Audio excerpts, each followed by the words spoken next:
Is this what you're reading, right? This is what you're reading, right? Pardon me? Is this what you're reading? Yeah. Okay, great.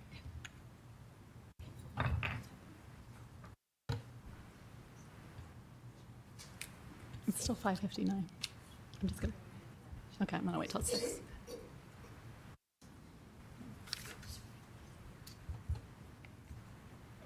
No, that's Dr. Garen's gonna read that. I've got something else. Oh my gosh, this is not happening.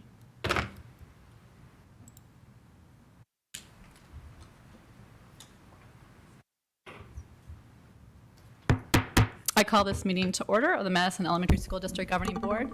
Ms. Humphries, can you please take the roll? President Causey. Here. Vice President Hunt. Here. Member Gresham. Here. Holcomb. Here. Member Thompson. Present. All are present. Thank you so much. I will accept a motion to approve the agenda as presented. So moved. Second. Please vote.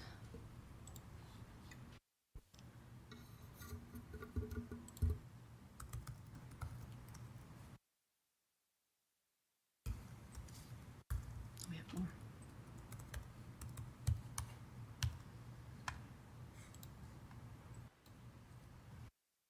Oh my gosh. We're waiting for me because I managed to sign myself out. I love technology.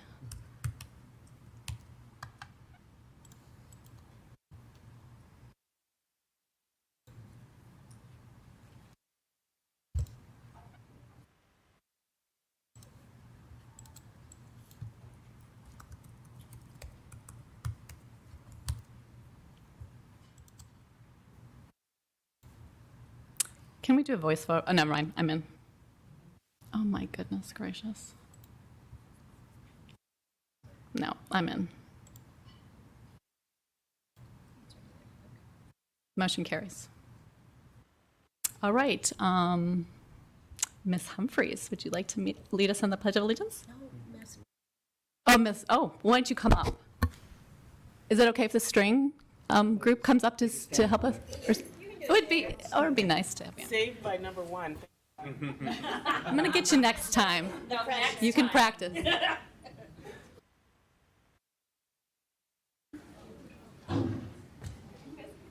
All the way up here? Yeah, definitely. Fill in the circle. Absolutely. Number 1, you guys are amazing.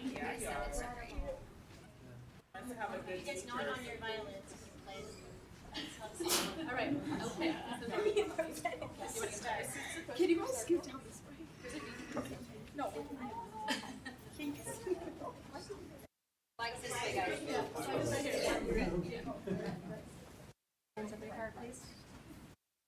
I pledge allegiance to the flag of the United States of America and to the republic for which it stands, one nation, under God, indivisible, with liberty and justice for all.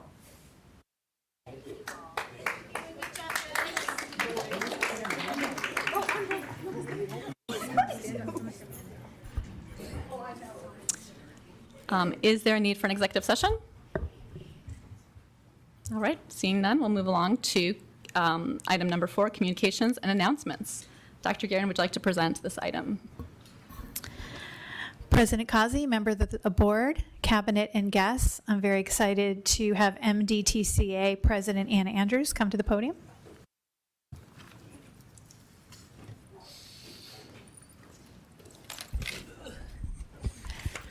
Thank you. The You Make the Difference and Shining Star Awards are presented by the Madison District Classified, Certified, and Classroom Teachers Association and Madison Administration to recognize the certified and classified staff who truly demonstrate Madison's vision of inspiring passion for learning and leading in an ever-changing world.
All right, and the first You Make the Difference award goes to Luella Sullivan.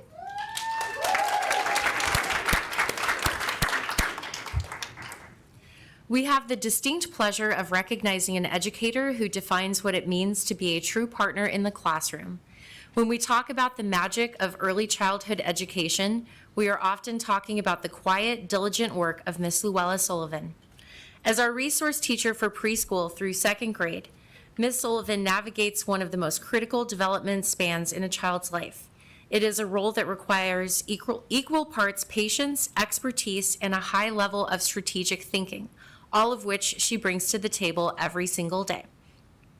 What truly sets Ms. Sullivan apart is her collaborative spirit. She doesn't just assist, she integrates. She sits shoulder to shoulder with her co-teachers, diving into student data.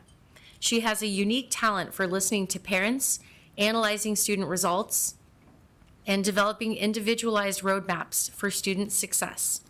Because of her insight, our instructional groupings are more precise and fluid than ever before. Differentiation isn't just a buzzword, it's a reality. She designs meaningful, high-interest tasks that ensure our students feel capable and challenged.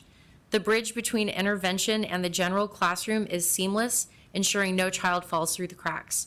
Ms. Sullivan helps make Madison Heights a better place for every student she works with.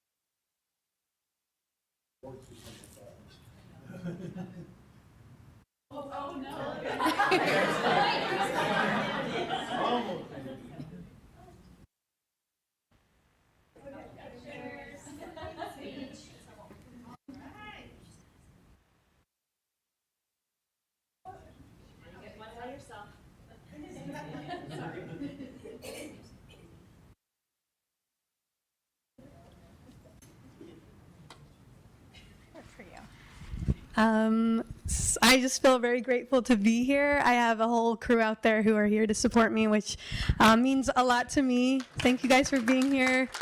It's my second year as a special ed teacher, and I just have felt very, very supported by my peers, my colleagues, my administration, and so I feel beyond grateful, special, and blessed to be here and to receive this award. It's a great honor, and I can't thank you all enough, so thank you.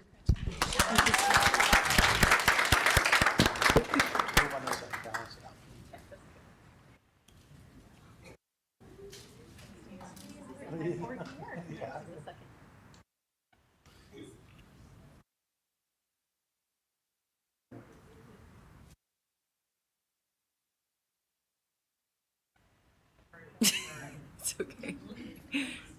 No worries. All right, our next You Make the Difference award recipient is Janelle Connor.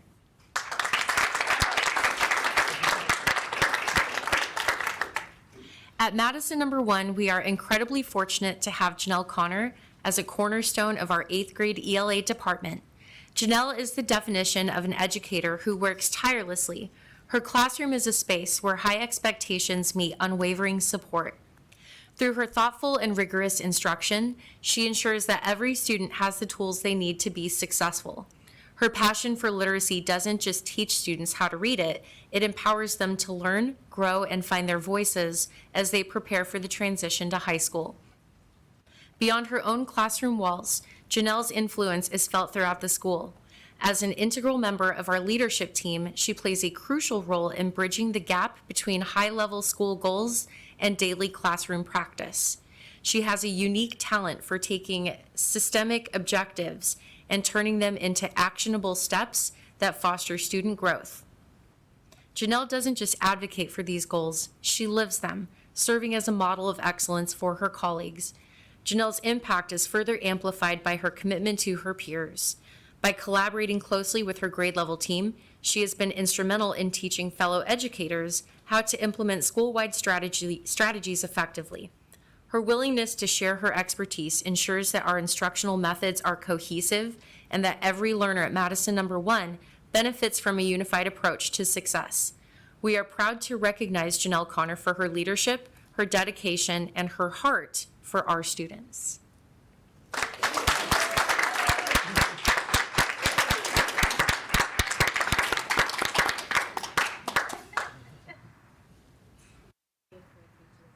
Magical.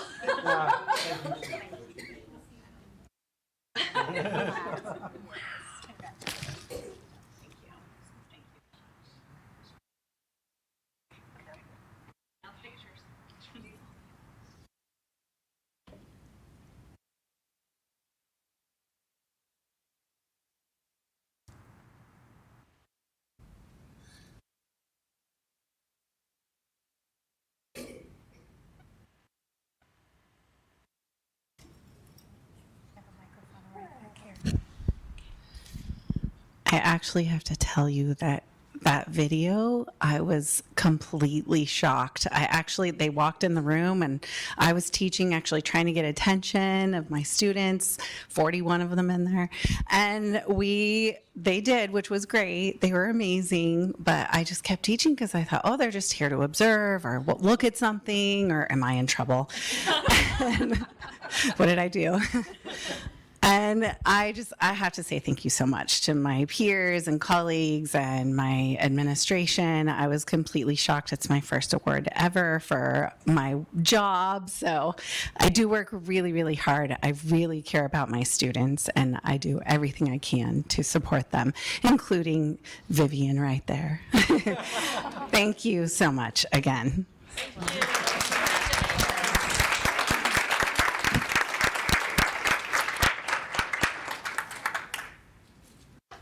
All right, and our first Shining Star Award recipient is Adeline Cuevas.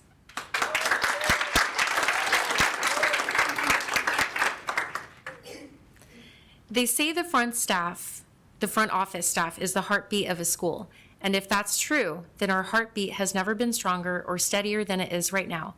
It is my absolute honor to recognize Adeline. The role of a school secretary is notoriously unpredictable. On any given day, you are a dispatcher, a nurse, a diplomat, and a problem solver. To do this job well is difficult. To do it with the grace that Adeline displays is almost a superpower. From the moment she joined us, Miss Adeline has stood out for several remarkable qualities. First, she is a welcoming presence. Whether it's a nervous kindergartner, a stressed parent, or a delivery driver, Miss Adeline treats everyone with a level of kindness and warmth that sets the tone for our entire building. She makes friendly look easy, even during the morning rush. Miss Adeline is the ultimate problem solver. She is the definition of getting the job done. No matter how complex the task or how challenging the situation, she dives in without hesitation. She doesn't just wait for instructions, she takes initiative, often fixing a problem before the rest of us even realize it exists. Finally, Miss Adeline is a fast learner with high efficiency. We have all been blown away by how quickly she mastered the complexities of our school systems. She didn't just learn the ropes, she streamlined them. Her efficiency has made all of our lives easier and our operations smoother. Miss Adeline, you are so much more than the person behind the desk. You are the face of our school and a vital part of our team's success. Your can-do attitude and your genuine heart make this school a better place to work and a better place to learn. Please join me in showing our deep appreciation for Adeline Cuevas.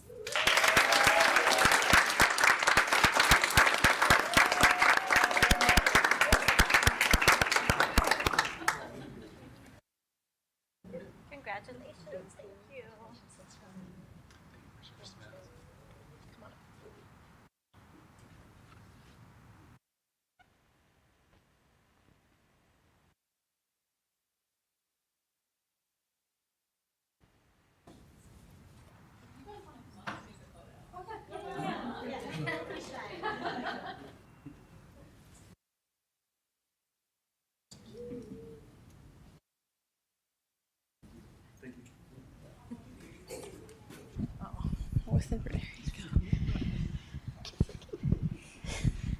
I just want to say I'm really happy and glad that I'm at Heights. I love my job.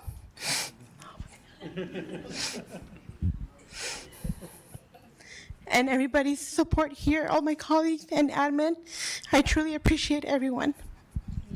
By the way, are those people related to you? Yeah. And my family is here, my husband, my kids, my brother, and my mom.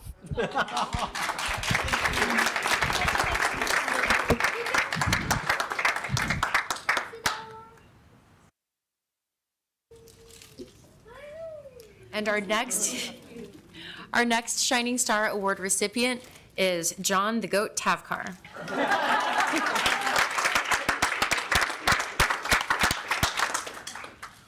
At Madison #1, every community has a heartbeat.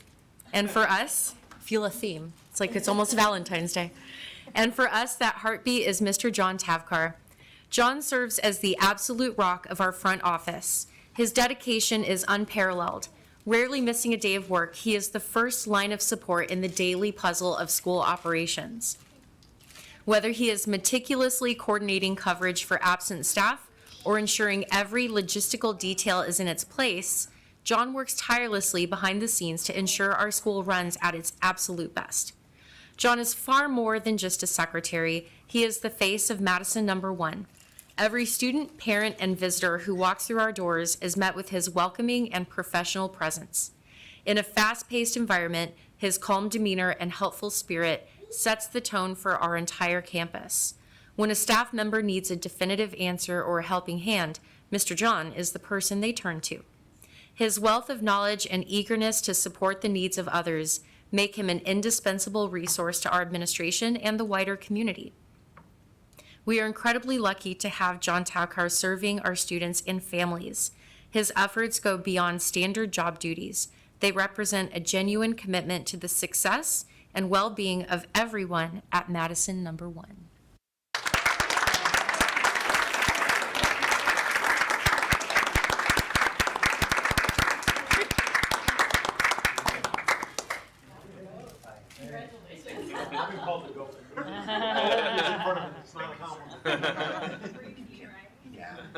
Congratulations. Thank you, Carol. Appreciate it.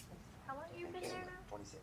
26 years? Yes, ma'am. 26 years 26 years. at #1. Yeah. No, well, just in the district. Oh, in the district.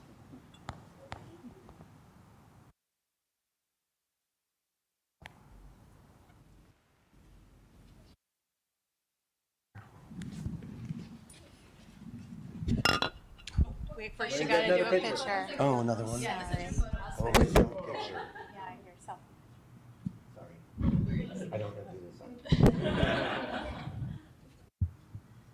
Okay. Now I'll switch it. There we go. Thank you, everybody.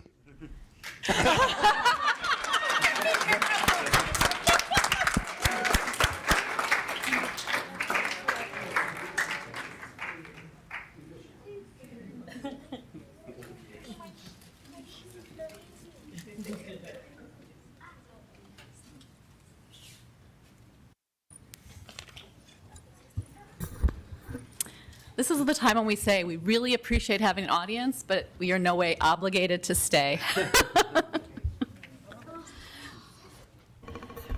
All right, let's move on to our 4.2 superintendent report. Dr. Gearing. President Ghazi, Vice President Hunt, members of the board, cabinet, and guests. My comments are a little lengthy this evening, so I do apologize in advance. But we have received a number of questions and concerns following recent national and local events related to Department of Homeland Security and Immigration and Customs Enforcement operations. Today, information was sent out to both families through Parent Square and to staff members. I just want to take a moment to express my gratitude for the number of emails and phone calls we received from community members, thanking us for our response, our detailed information, and overwhelmingly offers of support, not for the district, but for other community members in need. I can't really say I was surprised because Madison is such a tight-knit community that cares about one another deeply and trust each other deeply, but it was still very grateful. For those of you that are emailing our building principals or thanking our teachers or just offering to help, please know how much it means to us. It truly does. But I do want to take a little bit of time to share what I shared in the letter today, and then also try to answer just a couple of questions that I received. I could go on and spend all day, so I'm not going to be able to answer every question, but I just want to touch on a few themes I've heard. So we all know that ensuring our schools and making sure that they provide a safe and welcoming environment is our #1 priority.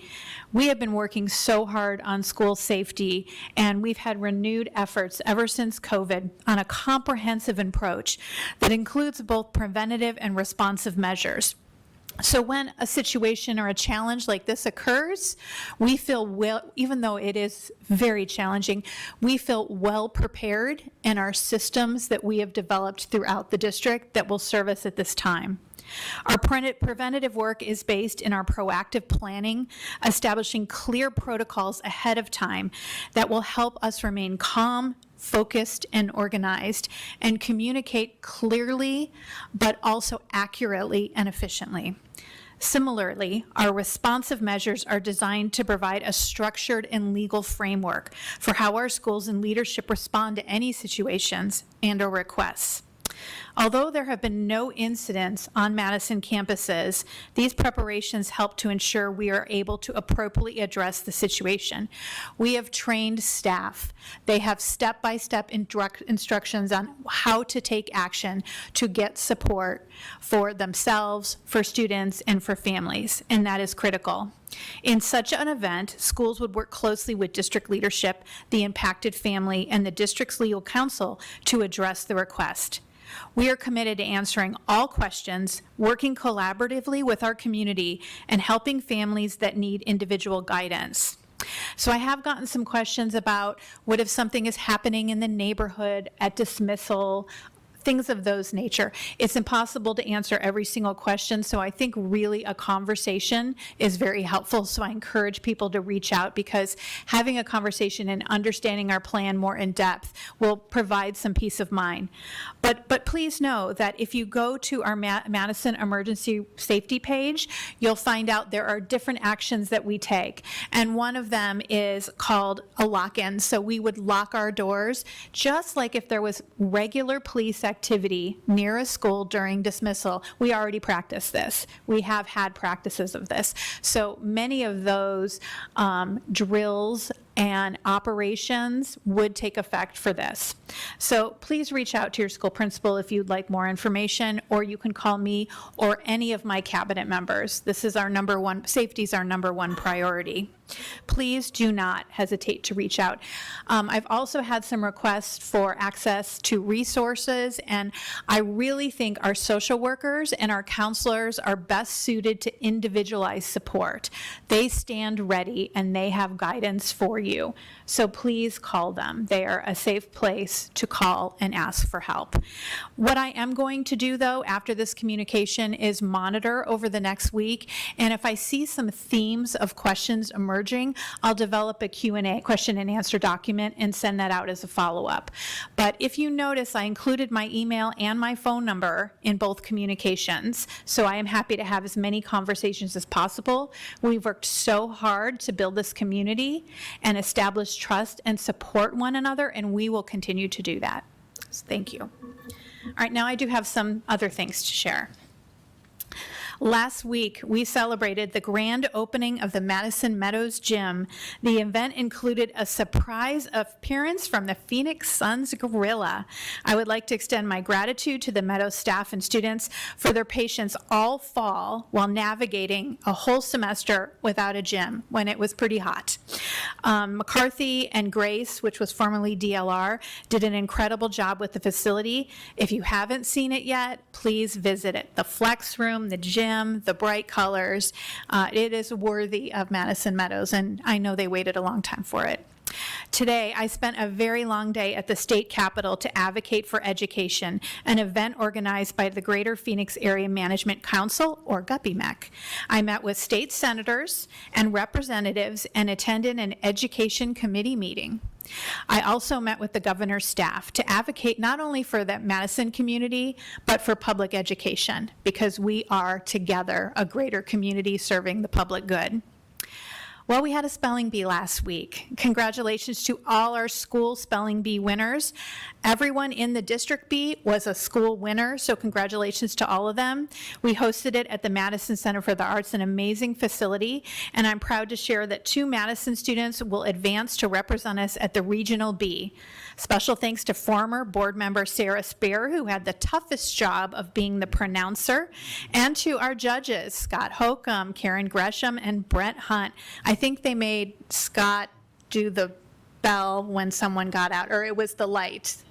I always have to be the bad guy. I really think you should make them take turns. A special thanks to Educational Services. Deputy Superintendent, your team puts countless hours into that event, and I want to thank them sincerely. Parent-teacher conferences are upon us. Thank you to our hardworking staff and supportive parents for their engagement during the week. Maintaining open communication between home and school is vital to our students' success. We have Night at the Museum on February 6th, one of my favorite events. I know I'm not supposed to have favorites, but I do. The Education Foundation website has that information. If you want to come join the Madison family, fall in love with Madison near Valentine's Day with Dr. Lomalee and her team. Fall in Love with Madison is coming up on February 9th. You too can invest in being a part of the Madison family. Now, following the board reorganization that occurred after our last meeting, my comments came before we reorganized, so I didn't have a chance to express my deep thanks to past President Christine Thompson.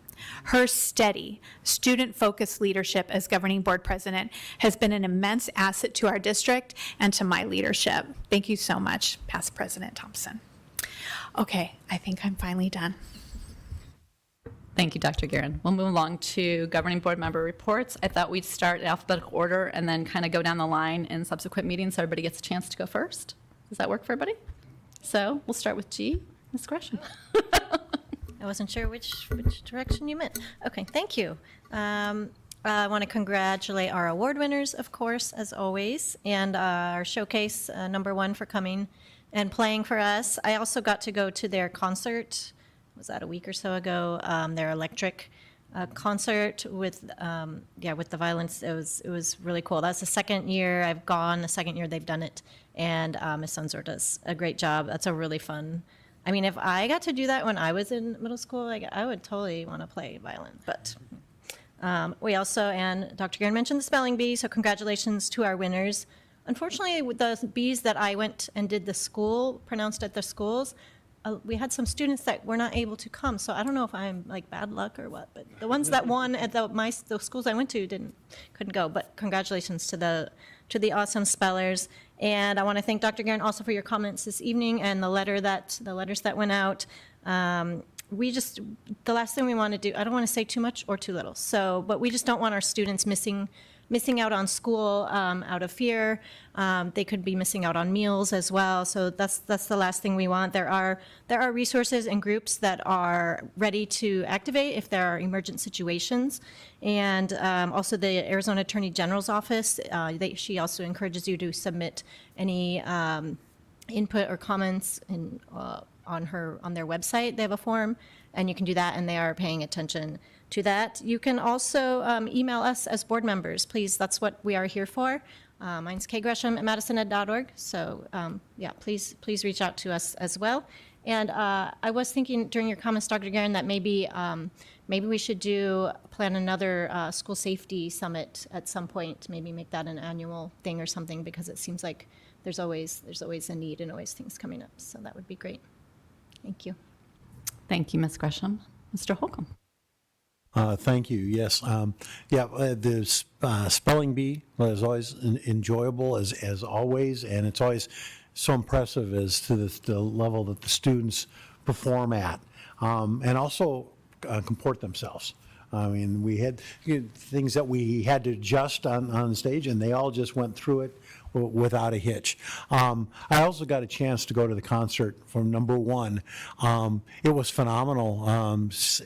What struck me the most, besides the playing was great, seeing the kids up there, but two things really struck me, and that one was how much the kids were enjoying it. I mean, there was just this pure joy as they got to come up and play the electric violins and do that kind of music. It shows how much that the arts like that really add to the experience of the kids. And we saw it again tonight. The other thing was there were 130 string students on that stage. Think about that. This is a middle school, and we had 130 string students on the stage.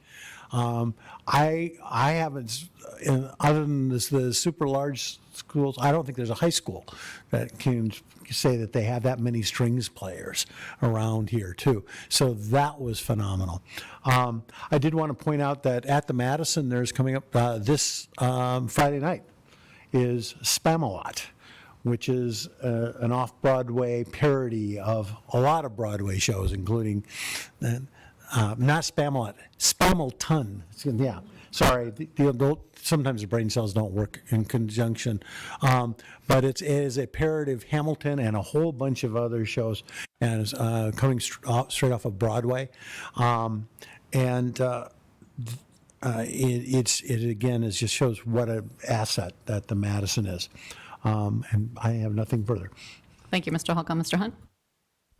Just first want to say how awestruck I was by the Madison number 1 Advanced Orchestra. Just incredible music, incredible instruction from their teachers. So thank you for sharing that with us. And to anybody looking at schools for their kids for next year, they can be part of that.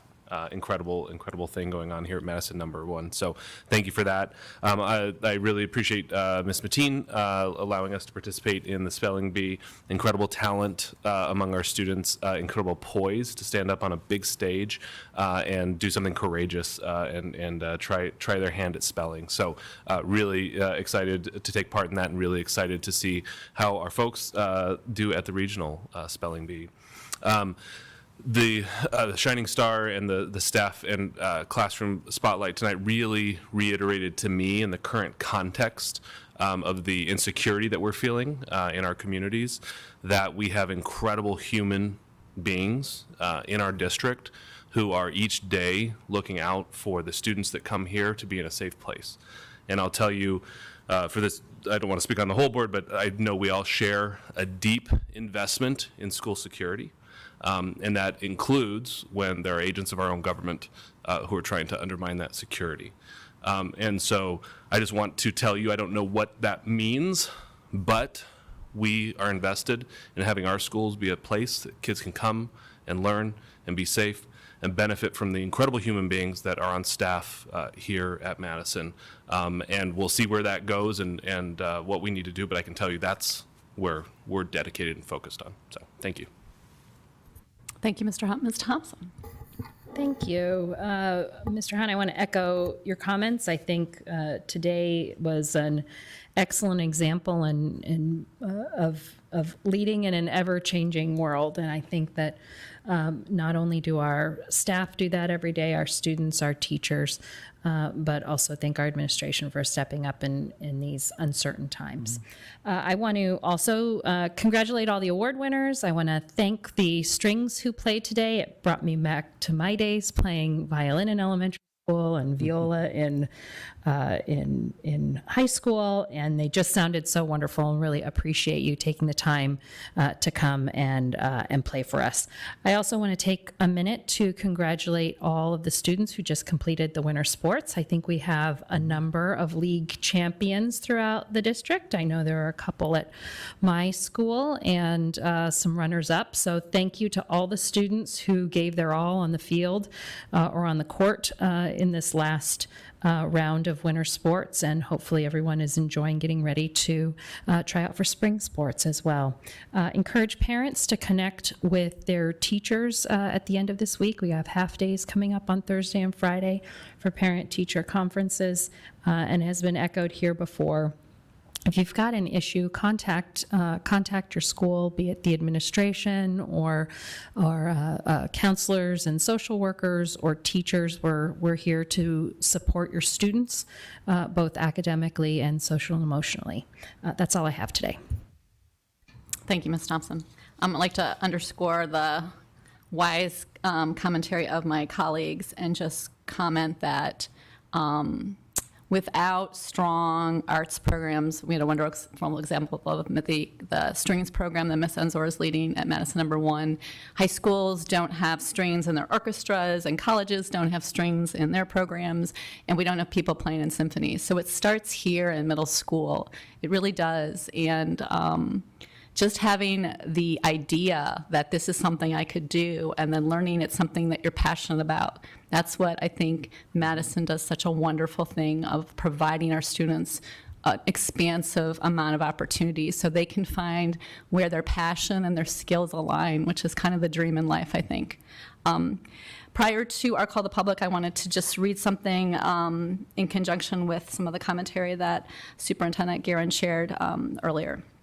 Over the past several days, the board has received electronic communication from families and community members via our public comment forum expressing concern about recent immigration enforcement activity in the broader region and the potential impact on our schools.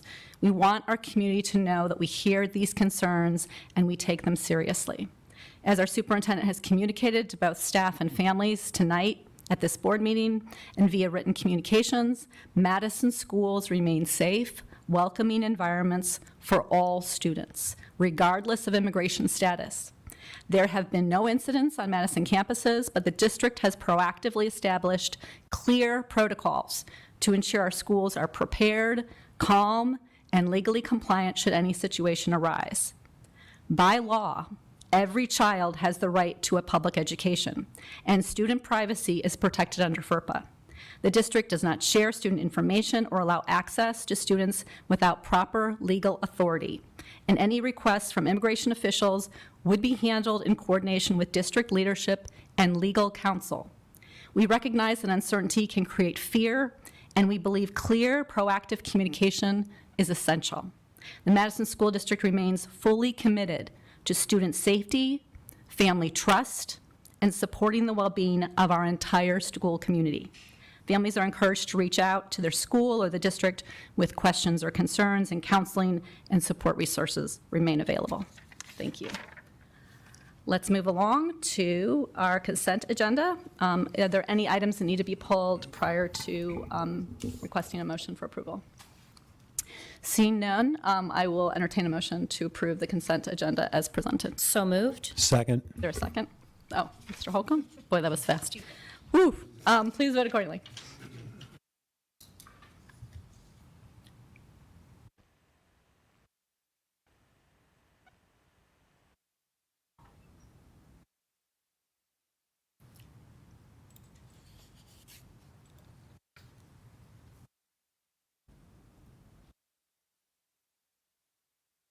And the motion carries.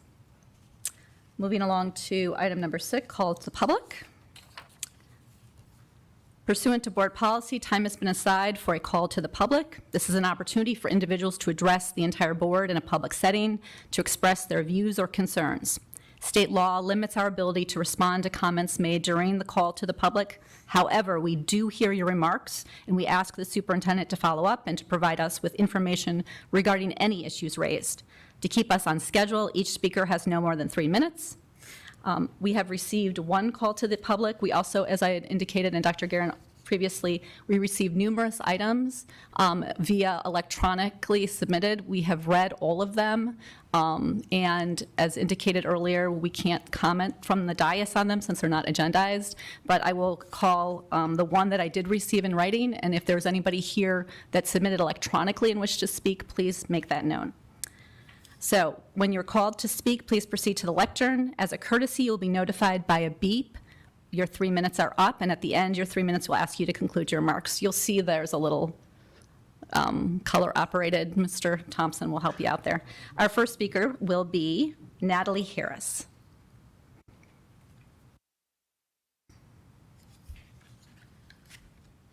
Good evening. Thank you, guys. sincerely, I came here tonight because I wanted to say thank you as a parent. I have 2 little elementary school children. We've been having lots of conversations at home about what it means to be an American, what the U.S. Constitution means. Those conversations have been happening from birth with my children because I'm a former government and history teacher. And the only reason I'm not teaching anymore is because it was the hardest job I think anyone can ever have. And so I did the easy route and became a lawyer. And so I really appreciated this letter that went out. I was so moved. I did not have plans to come here tonight, but I appreciate what you just restated. It is important to understand that by law, a child's immigration status or that of their parents does not affect their right to receive a public education. And I've been so brokenhearted about what we're seeing going on in the state of Minnesota, and yet so inspired by the teachers and community members. I saw a video with parents on each block helping to make sure students get home safely in below zero freezing temperatures.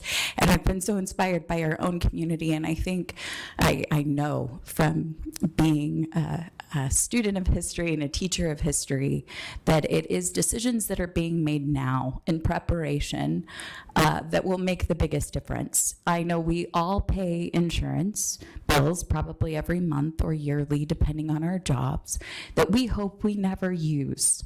We hope that we never pull on that insurance, but we pay it anyway.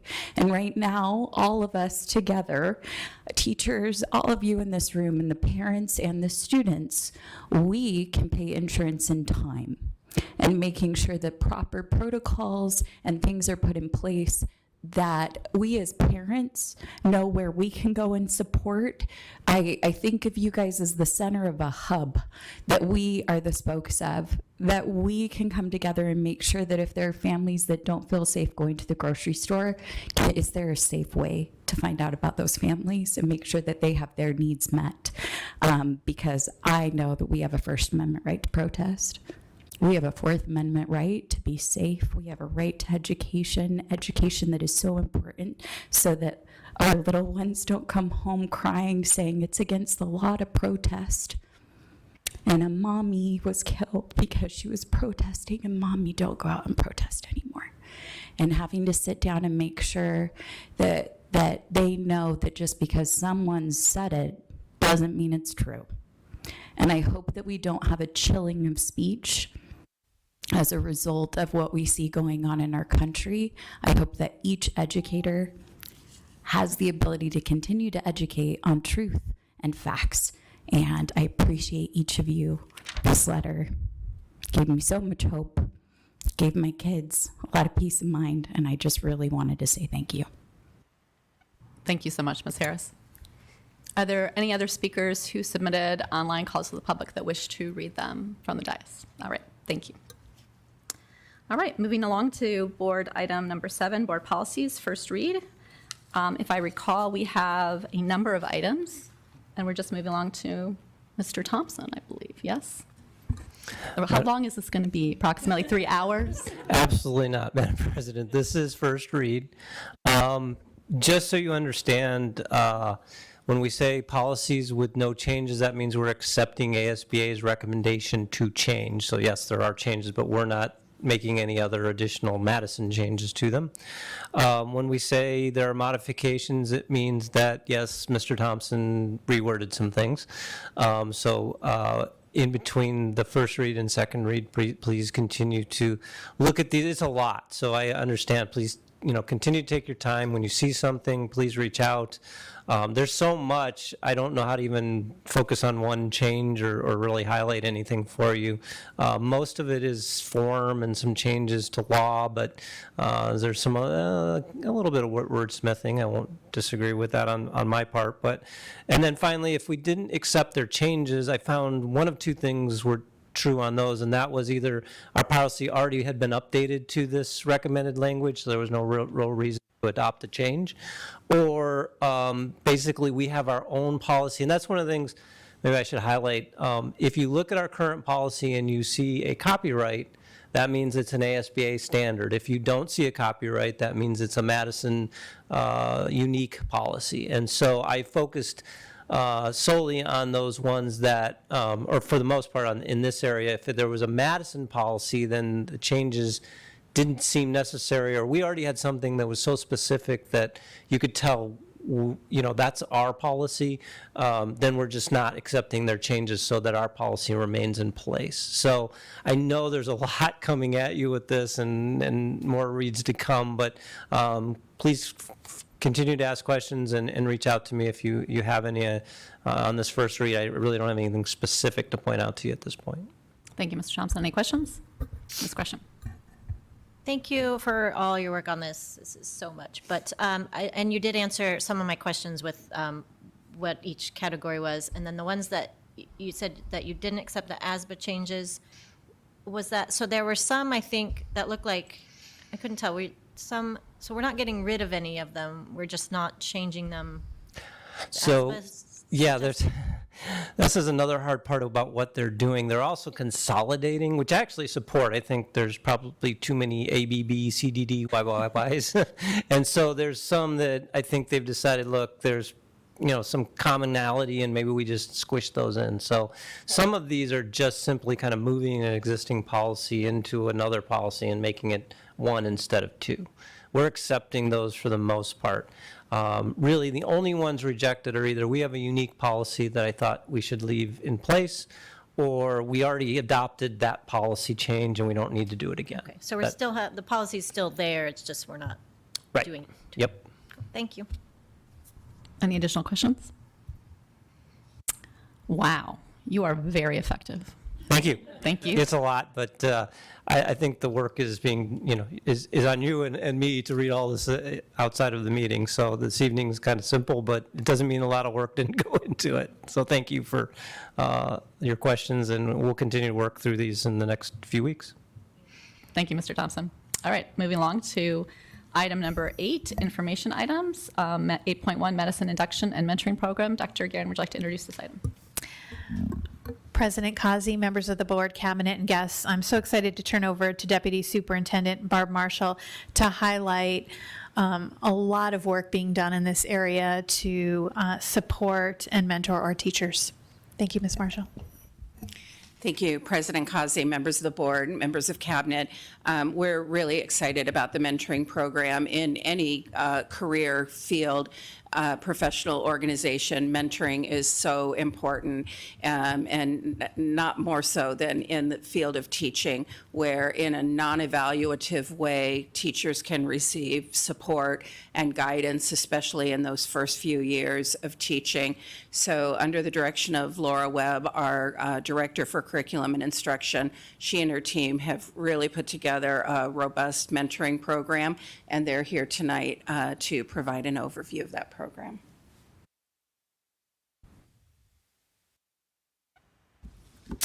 Madam President Kazi, governing board members, Dr. Guerin, members of cabinet, and guests.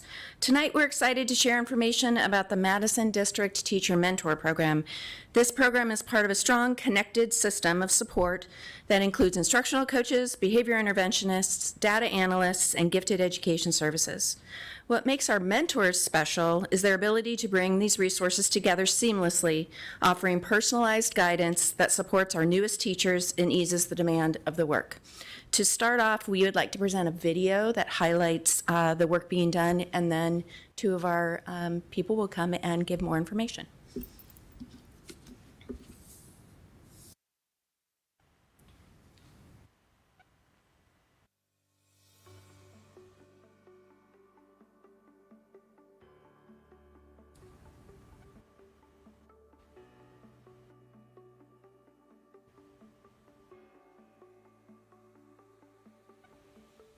My name is Mary Field, and I'm Madison's curriculum coordinator. The Madison Teacher Induction Program is a 3-year opportunity for those new to the district and specifically new to the profession to get what they need to thrive and become career teachers for many years to come. So when we think about an overview of the Madison Teacher Induction Program, we're really looking at many different elements.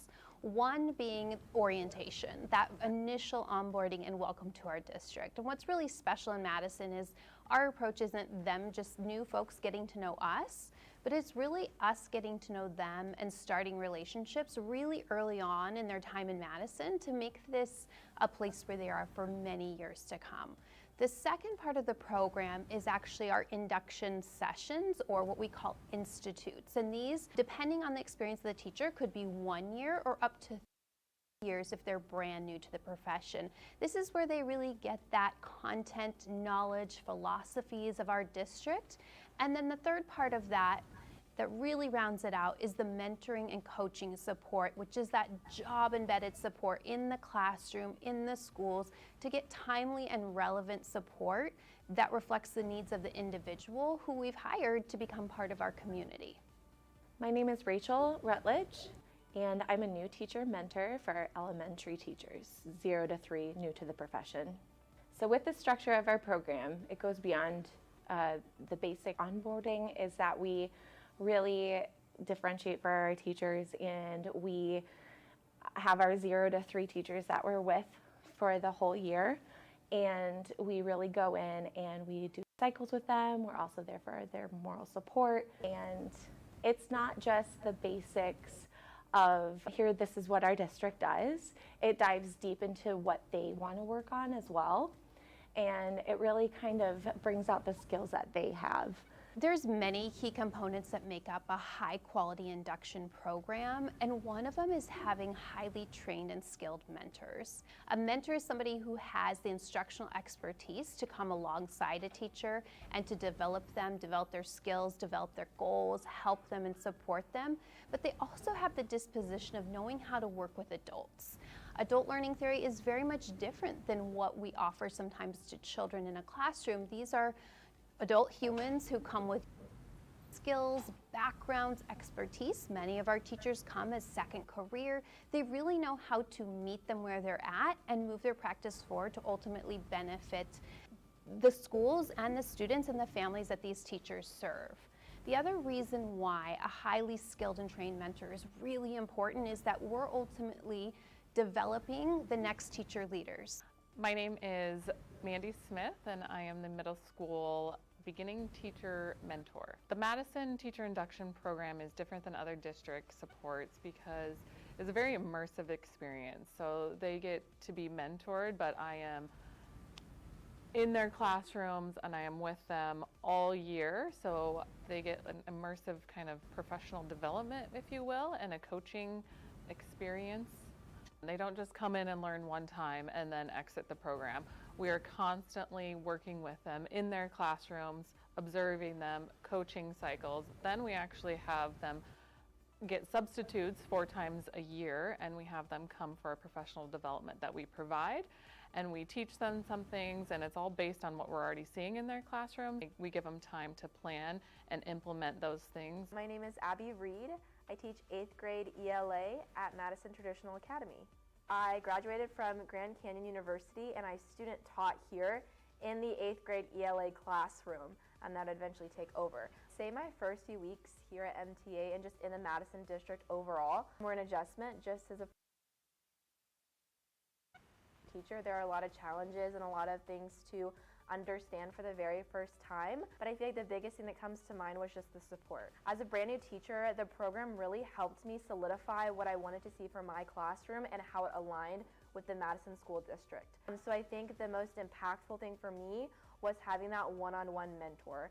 My name is Sela Cannon. I teach 2nd grade, and what brought me to Madison was a family I worked for in the district. I instantly bonded with Rachel Jasinski, my coach, and I am just one of those people that really reach out and communicate when I'm struggling and stuff like that. And so all the coaches just took me under their wing and really supported me, like rolling out the curriculum and just getting ready for the school year. The program has helped me grow as an educator because I have a better sense of community, like in my classroom, and I've been able to really build positive relationships with my students and the staff. If I had to describe the induction program here in Madison in one word, I would say innovative. Describing the Madison Teacher Induction Program, I like to say it in one phrase because it is kind of our little motto, is creating teachers to become reflective, curious, and persistent. Informational. And I think it's because I was able to find lots of other opportunities through the induction program by communicating like, hey, I want to implement X, Y, and Z into my practice. I have found lots of opportunities through the induction program just by building that relationship and communicating like what kind of teacher I want to be. I would say foundational, just because not only did this program provide a solid foundation for me to grow, but it also provided me a foundation to jumpstart my career as a teacher. And they gave me that jumping start to fly with my career.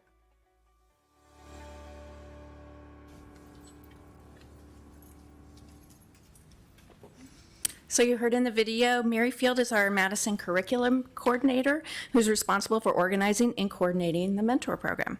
She works closely with the two mentors, designing professional development for teachers, coordinating resources, and providing in-field coaching for all of the mentors. Here she is with our middle school mentor, Mandy Smith, to give us more information. Good evening. It's an absolute honor to be able to share our 3-year journey in Madison developing this program. As we know, these statistics. They've been everywhere, right? So 4,200 vacant positions at the beginning of the year and 292, and that was actually a couple months ago that was posted, have just walked out and said we're done and started the school year. So we know in Madison what we don't have is a problem attracting teachers. We know people are coming to us because they've heard we are known for a balanced approach, both for our students, and that trickles down to the adults. So we are sought after. I was having a recent conversation though with one of our site principals who said, Mary, the teachers are coming to us very different than they were 10 to 15 years ago, right? The preparation and what we're seeing, they're not always prepared for the classroom. I said, absolutely. And that's why these mentor programs and systems are so vital today to grow our teachers and keep our teachers. So the reality is, this is also our reality in Arizona. Right? We get teachers and they don't stay. These aren't teachers who've been here for many years or decades. These are teachers who've been here 1 year. We're looking at about 22% of those teachers leaving after that first year in Arizona. 3 years, it's about 58% stay. And then by 5 years, just about half of our teachers leave the profession. That is startling, right, when we think about that. So we in Madison, when I came 3 years ago, and my charge was really to bring best practice, we knew this is kind of where we were starting at, especially post-COVID. So we really think about what are those drivers that get teachers to stay or leave, right? And so two of the ones that we know are in the scope of our influence is when teachers leave. 1 in 3 say that's because of lack of support, okay? And 62% note burnout. So what the systems we build, we know we need to focus on those pieces, right? It's not because they don't like their job. It doesn't because they have that sense of commitment to the profession. It's these two pieces. So how do we design a program is our approach to meet those needs to keep them here long enough to grow and ultimately make that student impact, which is our goal.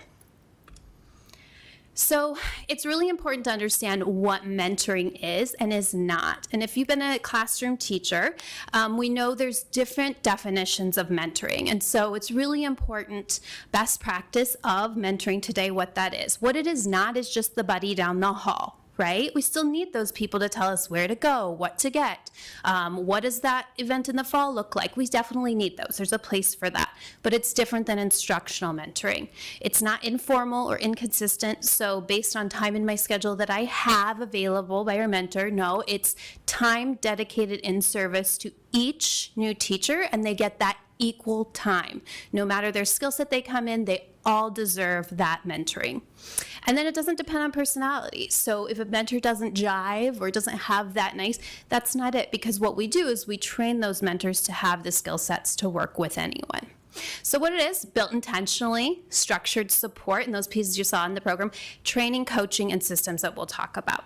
If we want teachers to stay, what we know is we don't just provide a mentor, we have to build it in our system.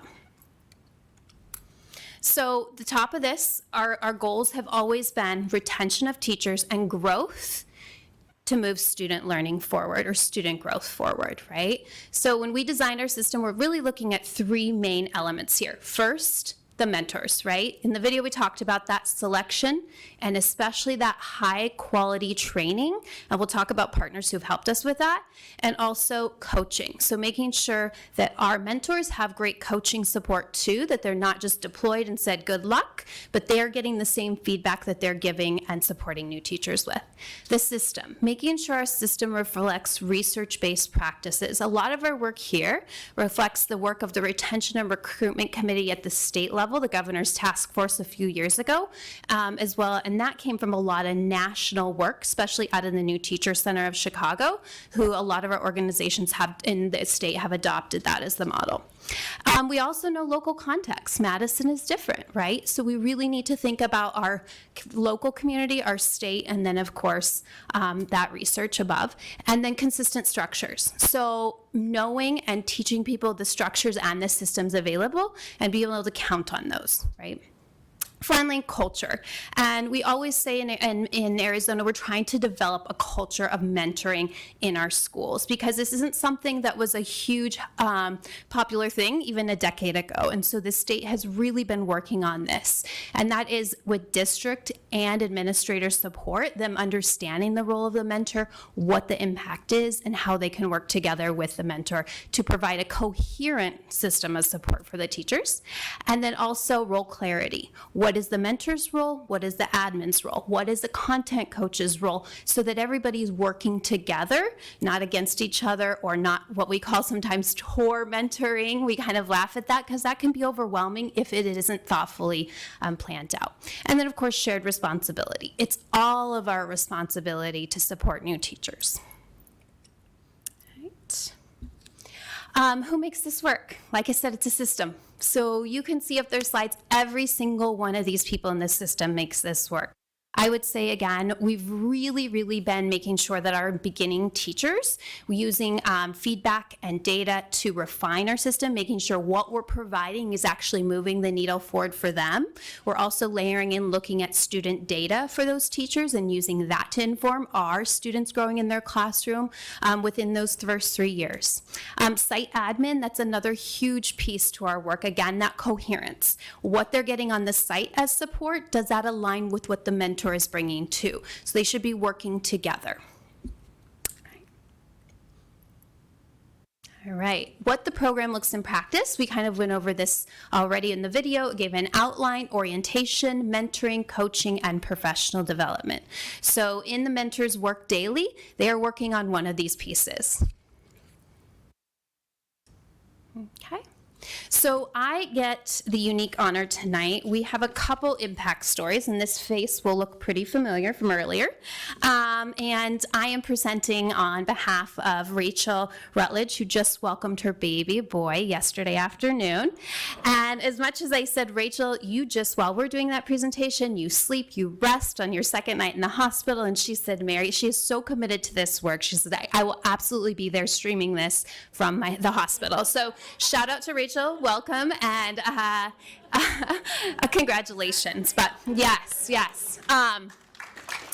But for each of our mentors, I will share this on behalf of Rachel, but I'm going to spotlight just a case study on one of the mentees that they've served and really their impact in the background of what they have achieved so far and what the difference has made. So this is Luella, and of course, you saw her this evening, but she came with a very demanding caseload while also starting her master's program. So beginning teacher, master's program. Daily weight of professional capacity was a real challenge, right? Meeting parents, teachers, understanding how to write an IEP, the legal mandates behind an IEP, all while serving students and meeting the needs of where they're at. She was uncertain at certain points, right? Like we all are as beginning teachers, seeking that reassurance and direction. So what her and Rachel really focused on, and you heard it in tonight, actually, we were like, yes, that aligns beautifully to what we see too, is that strategic mastery of data analysis of where her students were at, right? Really understanding where her students are at to better serve them, but also to inform the parents and the classroom teachers she was working with. So they created intentional flexible groupings for learnings for that. And then building that custom, and then with that, so that she could serve different students, there were a lot of digital scaffolds involved as well. Well, what did that lead to? That really led to her owning her agency. So Rachel's work with her allowed her then to lead that next year. So this last spring, she actually co-facilitated with Rachel at our co-teaching summit and led her peers, and then sharing that process. And so she really shifted towards that student-driven independent learning, and that's what she was sharing with her colleagues at the summit by using data to really inform what she puts in front of them. And so again, it just built her professional agency and pushed her to become, again, that beginning novice teacher to experienced and reflective practitioner who is then serving her community in that leadership capacity. All right, I'm going to pass it over to Mandy, our middle school mentor. So you might have remembered Mandy from last year. I think she was honored here as well. She moved from 8th grade math at MTA to our middle school mentor position. And prior to that, she did serve as a coach for several years. In Colorado. Not here. All right, so you can tell by Mary's energy, this is one of the coolest jobs. Do you guys remember like that first year teacher, the energy that they come with? It is so exciting to help them along their journey. So I would tell you about all of my mentees if I could, but you don't have time for that probably tonight. You want to go home at some point. But we're going to talk about Audie. So Audie Miller is the 8th grade MTA social studies teacher. She came to us brand new this year. She's on an alternate license, which means she doesn't have that teaching background yet. She had substituted, but she really was pretty green when we got her.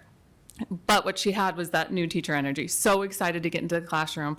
So she was really easy to work with. When she first got there, the normal struggles, behavior management, how does she manage her time? How does she manage the team dynamics? So I coached her on, let's prioritize. What is the most important thing to get done today? All right, now let's talk about your classroom. How do we teach those expectations? How do we teach those behaviors? Then we got through the basics of the beginning of the year, that initial hump, and we got to get into the instruction. So she had enough foresight to be like, okay, I am constantly at the front of the room doing the work, and these kids, they're learning, but why am I going home exhausted? So I coached her. We sat down and we talked about how do we shift that thinking back onto the students. So we came up with the success criteria, which outlines for the daily lesson, how do the kids know they're successful? Well, why don't we have them tell us if they've met that mark? So she started shifting that thinking slowly, and then her admin came in, saw that progress, and asked her to lead a staff PD. So she actually also, like Luella, got in front of the entire staff of her school as a brand new teacher, and she walked them through her thinking process on the planning and how she's pushing that thinking back to students. If you walked into her room now, you would see her facilitating. The kids were working together. They're not only doing the thinking, but they're able to do the thinking because she had the coaching to put it all together, make sure that they know the expectations, know the procedures, and now they're ready to do the thinking. And I have one last piece. She's so sweet. She gave me a little Christmas card, but I have to redo this part. One, I am appreciative of your willingness to meet me where I am and your natural ability to tailor your instruction to each individual you work with. I'm eagerly looking forward to our future collabs. So that's pretty cool. Thank you guys very much for your time, and I wish you could see a glimpse in the day of these new teachers and how exciting it is. Yes, it's joyful work we get to do, that's for sure. So we look at the data. Those are some really nice anecdotal stories, right? But let's look at the numbers. Like, is this working? Ultimately, we want to know if our resources, time, and energy and this research that we're putting to practice is paying off. So take a look over the first, so when we started 3 years ago, we were about half of our teachers received a mentor. Note that first year, 23-24, Rachel in elementary school didn't start until Q2, and that will matter in another slide coming up. But so we were able to serve, and we were mainly at our schools, at elementary and middle. In the next year, we were 98%, so I think it was all about 1 or 2 that were on a caseload of our elementary and middle mentors, and then this year, 100%. And you'll see why we decided to continue to expand. So here's that year one again. So remember, Rachel was here for 3/4 of the year, but not the full year. And then we had a middle school mentor. So the difference between those who received, kind of loved us to do a little study, received the mentoring and not the mentoring. Now, something to note here is we know it's not just the mentoring. It's the systems in place and the coherence at all levels. So working with administrators, having admin vision, and really supporting us with putting these into place. So we can see what a well-trained mentor and building of a system can do. We went from about 67% of retaining those elementary teachers to 94%. So this was Rachel's caseload last year. Again, high quality training for Rachel, in-field coaching for Rachel, and then of course using those tools that we know work together and working with our admin and other coaches, again, to layer that support of what that individual needs. Okay, so we know this is an area we need to go next. Middle school, and this is why Mandy and having that right mentor in place is so impactful, is that we have pretty much been stagnant in that middle school work. We know middle school is traditionally a place where we don't see as high of retention, as well as some other areas like specialized classrooms and special education. So we know that this same work can be replicated over there, and we're continuing to do that. And one way we're doing that this year is really differentiating, especially in those institutes that we talked about. We just have a middle school institute this year for the first time. We were with them today, all day, and it was so fun and so exciting to see them collaborate and also build off of one another because they see each other as professionals and want to step up to the plate and be even stronger than one another. It's very sweet, and if you ever want to see, we always like to have visitors in those sessions too. Beginning teachers, what happens with a mentor? So we talked about at the beginning that rate of 240 teachers leaving, or 252 I think it was on there, but it's probably much more like we mentioned. This is what's happened in Madison for our 0 to 3. We know the stress that can happen those first couple months. So what this tells me too is that our mentors know where to meet our teachers at any point in the year. There's a lot of research to show where dips happen that we can predict. These are the hard things. This is what they're going to face. And having people that are trained to know that niche information and also help our administrators, help our teams understand that too, and again, layer that support, super critical. And it has helped us. So again, this isn't just magic, and we don't just say, hey, let's build this system, put it into place. It's taken time. It's really taken 3 years because we have had mentors in the past, but it hasn't been this robust system. It wasn't when we arrived, and we're hoping to continue that, but you can see over the course of the years, we have added. A lot of partnership support too in getting to this. So what it takes to keep this working from our perspective in curriculum instruction and educational services, continuing to build that culture of mentoring, right? It's needed. Support just doesn't exist on paper. It's the interactions, it's the relationships, and that limited prioritized caseload. So what research tells us is that special number is 1 to 15. 1 mentor to 15 beginning teachers within 0 to 3 is that sweet spot. It's about 3 hours of in-service work a week for every person on their caseload. That doesn't mean they're next to them for 3 hours. They're working in service of them. It could be coordinating. It could be meeting with an administrator. It could be all of those things. And then the third one is use the team approach to support new teachers, continuing to use all of our strengths to meet teachers where they are at. All right, partnerships, always one of my most exciting pieces here to share is we would not be able to do this with outside partners. Number one, the Arizona K-12 Center, of course, program funding, but that's really where the gold standard and mentor training comes out of. I was a proud past member of the Arizona K-12 Center and did some of that training, so I know the work that our mentors are going through. And then, of course, I'll rely on them for induction mentoring support too. So myself and usually an administrator and Laura will go. We're part of a consortium program to hear best practices and what other systems are doing to make sure that we are innovative and staying on the cusp. And then the next one, Arizona Department of Education. So again, a huge grant came through. It was a one-time grant that was heavily supported our work. And then I'm currently part of the Recruitment and Retention Community of Practice, again, staying on the pulse of what's relevant, what's out there. If new funding comes out, we are ready for it. And then that state level collaboration with leaders. So those are two big pieces. And then finally, we leave you with the faces of our new teachers. And so if you take this, put 2 more groups of this behind it in the last 3 years, all of those students and the communities that these leaders serve now, that's a huge impact. So thank you for letting us share this joyful work and such a positive thing that's going on in our district. And we're open for any questions. Thank you so much. What an outstanding presentation. And, you know, I had a glimpse of like what was happening, but I had just a glimpse. It is so much larger and more expansive than I would have dreamed. Questions? Mr. Holcomb, did you want to start? Gresham had her hand up. All right, Ms. Gresham. Okay, thank you. Yeah, wow, this is amazing. This is great. And, you know, that one slide says it all, where like, you know, after 5 years, half teachers leave. So this is amazing, and thank you all for your work. Ms. Marshall, I assume you might have had something to do with this center. But I do have a question. So can you help me? Also, you're telling me that there are new teachers that actually choose to go into middle school?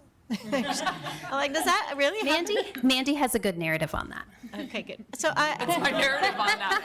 There's a particular profile for a middle school teacher, and we have many wonderful middle school teachers. Good.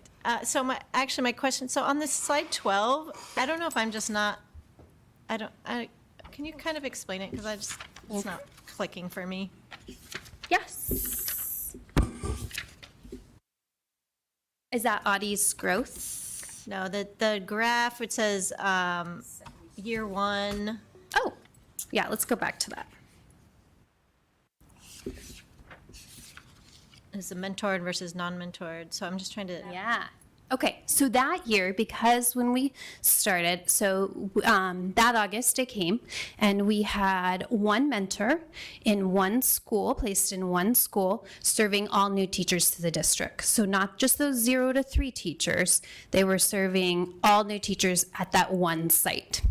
And so when it came, I said, we kind of met with Laura and Barb and said, hey, we need to really think about this. The capacity that we have with this one mentor is much larger. So we slowly were like, okay, let's take that mentor and put them at 2 sites and serve all the 0 to 3 teachers. And then with that influx of funding, then we received a second mentor in elementary school and placed them at 2 sites. So 72% of those who received a mentor that year stayed. Though the rest of those 0 to 3 teachers who did not have one-on-one mentoring were about 50% retention, or were 50%. So it was kind of by chance that the other systems worked out, or maybe they did have a buddy mentor, that other 50%. Something kept them, right? But that we knew that 72% was higher and something was working there in the system. Got it. Okay, thank you. That makes sense. Yeah. Mr. Holcomb. Yeah, actually, I have a couple, and one of the things that struck me, I have never been a teacher. My wife was a teacher, and I've worked with teachers. But through the years, I've noticed something that struck me is that being a teacher sometimes is one of the most lonely jobs possible, because you're in there with all those heathens, and middle school, but. And then the door closes, and so that's one thing I think the mentoring program provides as well, is it provides you an automatic, somebody who you can share that with. But I had a couple of questions sort of off the statistics. I'm interested because you've been growing this program, and obviously it's getting better. I would be interested in looking at some things like, what do you see are the biggest needs overall, if you were to say, okay, of the groups, what are the biggest needs or holes in the new teachers? What are the things that have surprised you the most as you've been developing this, and sort of what some of the most important things you've learned? I actually had another question about, how do you show the return on investment? But your graphs clearly show that, because just the change in retention is a huge economic benefit. I think in education, a lot of times we shy away from saying, this saves money. This makes it more economically efficient, because people say, you know, you cut teachers, well, they'll cost less. I think we really need to lean into the idea that these things, like this mentoring program, not only is it better for the students and better for the teachers, it is better economically. So anyway, so that was, what do you find the biggest needs or holes? What are you surprised with? And what are the things that you've learned that you're implementing across? I'm going to answer the biggest, the first one, and then I'll see if either one of them the biggest holes right now. But I would say the thing that I'm most surprised with being back really in the system level is the need for individualized support, right? Because what we're getting when we have emergency certified, we have residencies, we have teachers that have went to a 4-year traditional program or a post-bac. So they're all coming in at different levels. So that piece really continues to surprise me, the amount of personalized need, because a one size cookie cutter, this is what we give, isn't working. So that a mentor is really impactful in making that individualized. So while our sessions might be the same, what we take then back to the classroom and make that connection for them and do that full job embedded support, that is where really the rubber meets the road in terms of like accelerating teacher practice and for student growth. So yeah. Mandy, any big gaps, or Laura, that you can see what? No, just to reiterate the same thing, that it just depends on the time of the year and the person. We're all gonna go through similar struggles, but it depends on the year. Yeah, I think in general, our newer teachers sometimes underestimate the complexity of the job. In terms of, it's not, I think people think about this profession as being in front of kids, and that's the toughest part. And in some cases, it's not. It's all of the prep. It's all of the time. It's all getting to know your curriculum and diving in. And curriculum resources are vast. They're extremely vast, and it takes a lot of time to get used to them and know and plan. The amount of time-intensive work that happens, I think, is underestimated, and we do a lot of work in helping people navigate and balance and not get stressed and overwhelmed with that a lot of the time. And that's true for our veteran teachers too, but magnified for our early career teachers. Would you agree? Yes. Yes. And I think too, showing them pathways to get past that and having an experience here to show this is a really efficient way, so you're not spending your weekend. You're not here till 6 o'clock at night, because that's absolutely not okay, right? So we need to look at that whole teacher so they do show up the next day. Yeah, I want to compliment you on that, because I think that's a common perception. Those of us who are not actually teaching don't understand just how complicated it is. And I've learned that, hearing all the pieces that go into it. It is so much more complicated than anybody thinks, and I appreciate that. Thank you. Thank you, Mr. Holcomb. Ms. Thompson? Thank you. I would like to give a shout out, as you did, to the Department of Ed and also to the K-12 Center for their support of these programs. Keeping people in the profession really needs to be an entire village, right? So the work that you're doing, but at the state level, funding that's available for this is so incredibly important. I love the data that you've provided here on the retention rates, but I think one of the things that's not here is, how you are directly supporting those teachers and helping them to be able to elevate their practice so quickly that there's got to be a direct reflection on student performance as compared to other teachers, perhaps in other districts who don't have that support. So if you could comment on that. Yes, in year 3, because our goals are always retention and growth of that teacher. So we are starting to look at teacher impact and that growth and academic achievement. So we do measure some of that, and we're just starting year 3 to really see that trajectory. So yes, we're just starting that as kind of a year 3, making sure it's getting back down to students, because ultimately that's our work. Yep.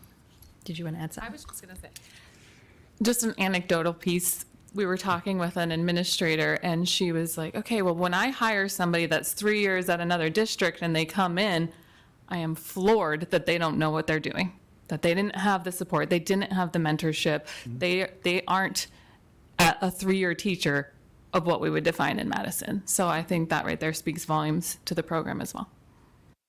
That says so much about our programs. I just want to thank you for all the work that you do every day. I think it's a real benefit for us to be able to attract starter teachers who are just starting out in the profession, that they know that they're going to be supported here at Madison.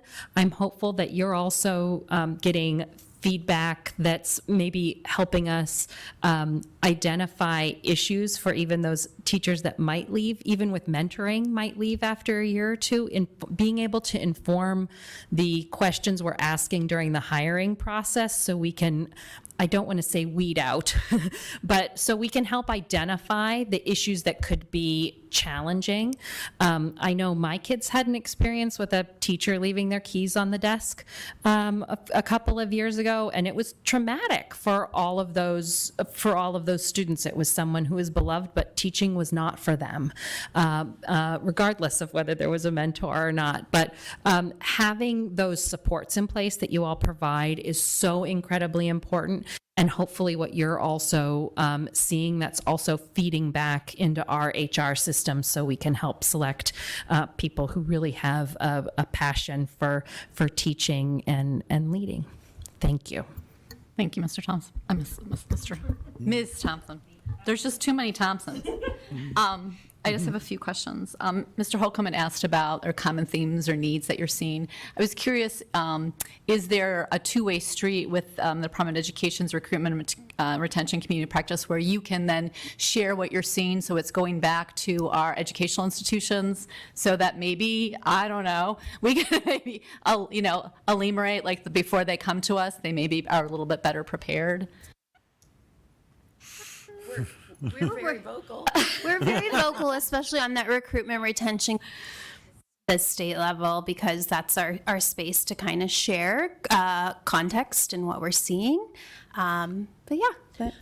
I will say Mary's not giving enough credit. Mary does a really nice job of reaching out to AD and has regular meetings with them, invites them here. They visited us twice. They've gone and seen classrooms. We promote the program. We show them what we see. We show them what we would like to see. We give a lot of, we ask them their opinion. We ask them what you do.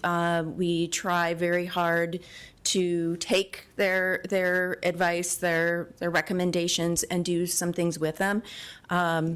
With the understanding that we know that, they're trying to weigh things at the state legislature and with legislative budgets to get more money into retention and recruitment. We know that. We want to have a robust program, and we want to be partners with them. So we have a very nice two-way street of trading information and resources, with the hope that that will come to better fruition in the future, right? Excellent, excellent. And it's showing, I think, again, a perfect example how Madison is such a leader in the state. Mr. Holcomb. Yeah, can I follow up on that? But maybe you're going to, the Department of Ed is one group, an interesting group. Maybe it would be more effective, or reach out to ASU, GCU, and NAU and say, hey, we've got this program and this is what we're seeing. And that needs to be more developed when a new teacher comes to us. Or these are things it's more than the pedagogy. It's these are things that they need to have. Yeah. And I think that could be very useful. And Arizona K-12 Center is a part of NAU, so we do have that straight line there. But of course, not all three state institutions, but we do get quite a few GCU graduates as well. So just a little. I had a quick question about how it was a middle school mentor teacher who did the presentation to all their teachers. I was curious how that went. Because it's interesting, right, that we have a very high experience factor in Madison. Was there openness? I guess I would love to hear about that. There was. So the MTA admin actually put all the teachers into a classroom style. So they made them sit in the front, they moved everybody up, and then she led the professional development. But the staff were really engaged, asked great questions. And they're all in like a new learning experience with the new TES. So I think they were willing to admit like, yep, we're taking notes from the new girl because we are new too right now. So it was pretty cute. And Audie had really great confidence in front of them. They have a pretty great staff there. Barb? Yes. President Kazi, I just wanted to interject.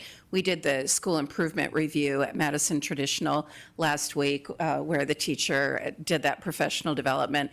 And when we had the teacher focus group, the veteran teachers did share about this professional development and how much they had learned and how grateful they were, and really said how it was changing their teaching practices and being reflective with the new teacher evaluation instrument that we have, but to have teachers on campus that weren't already set in the way they were doing things and how much they had learned and That's full took circle. it back and implemented it. So it was really great to hear. No, that's amazing. And side note, it wasn't just Dottie. There was other of my mentees that also presented at that PD. So it was a group of them. Okay, and one last question, and this is more of just an understanding. So, as I mentioned earlier, Madison has always had a very high level, teacher experience factor. There's a classification or whatever. Index, that's the word. What looking forward, and this might be a question for Dr. Lumley, like what does it look like for us? Are we going to be welcoming a larger percentage of new teachers over the next 5 to 10 years? I mean, what are we seeing as far as potential retirement? Do we have a sense of that so we know like we are going to be seeing turnovers and this type of program is going to become even more important to Madison? Madam President, yes, we do have a number of teachers that are later in their career, but we do have a goal of recruiting and expanding the number of teachers that have 5 years of experience or more, so that we can continue that retention, so that we don't lose large numbers all at once. But in Madison, we've been pretty successful at that, and that's one of our goals, is to increase that number. But we do have very seasoned teachers, so our retire rehire program helps to bring our staff back, and we've been successful with that. And many of our retired teachers that think they want to retire, when they go through that program, they do stay on for a number of years after, so that really helps to mitigate a mass exodus in our seasoned teachers. Thank you. Yes, Ms. Remembered one more question as that was coming up.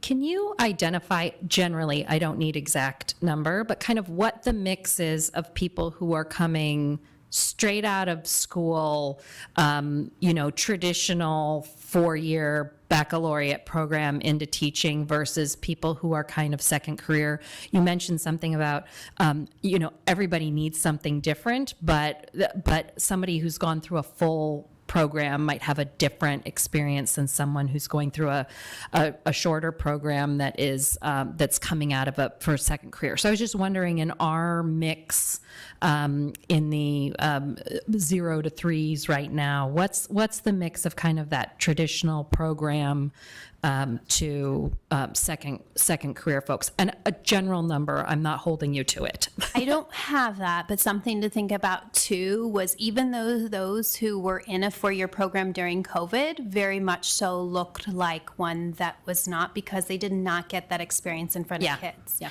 So that's kind of, the data would be a little skewed there too about if they're really truly prepared. So Quick off the top of my head, for my group, it's about a third. Thank you. Quick comment, Ms. Cosby, as well, because I was also thinking about this, because we have as we all know, we have so many qualified teachers in this state who are not teaching, and how we always talk about retention, and the state always does these retention studies, and we're like, well, we know what the problem is, but how we should start thinking about how to get those teachers back who had experience but left the profession, and how we can get them back, and maybe eventually we'll have some funding to do that. But anyway, that was a thought I had. we do. I would say we do have a lot of those, and especially parents. So in our MTOs every year, Madison Teacher Orientation, we always have families or those connected with the district stand up, and it's over half, right? Even Sela, who shared she was connected to the district because she worked for a family. So, and we honor that, recognize that, and really celebrate, huge celebration. So Any additional comments, questions? Well, thank you so very much. Outstanding. thank you. All right, moving along to item number 9, action item 9.1, District Hearing Officers Annual Renewal. I understand, Mr. Holcomb, you might have something you want to add? Yes, since my name is on the list, but it gets taken off for Madison, and I will abstain from voting. Thank you, Mr. Holcomb. I will entertain a motion to approve the action item as presented, unless there are any questions. So moved. Second. It has been moved and seconded that we approve the action item as presented. Please vote.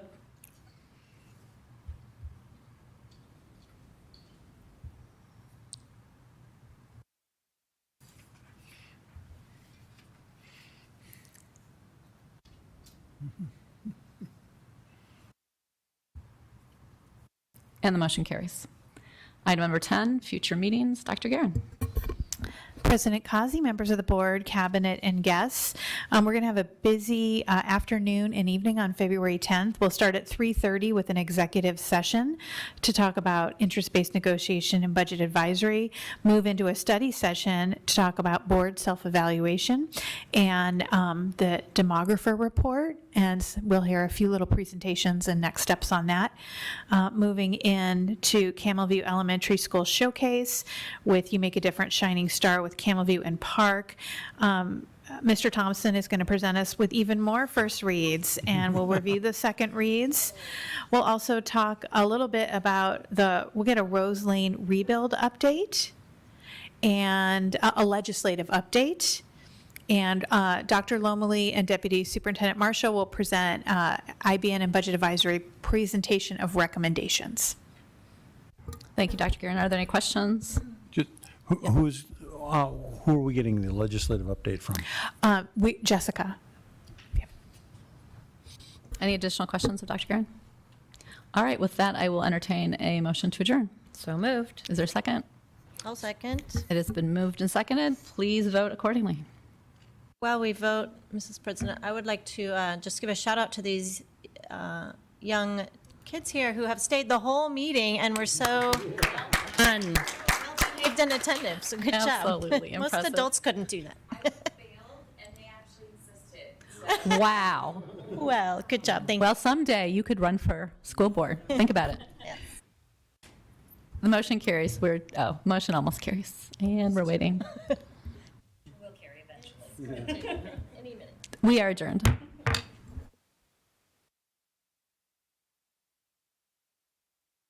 Guys, wanted to stay out there to say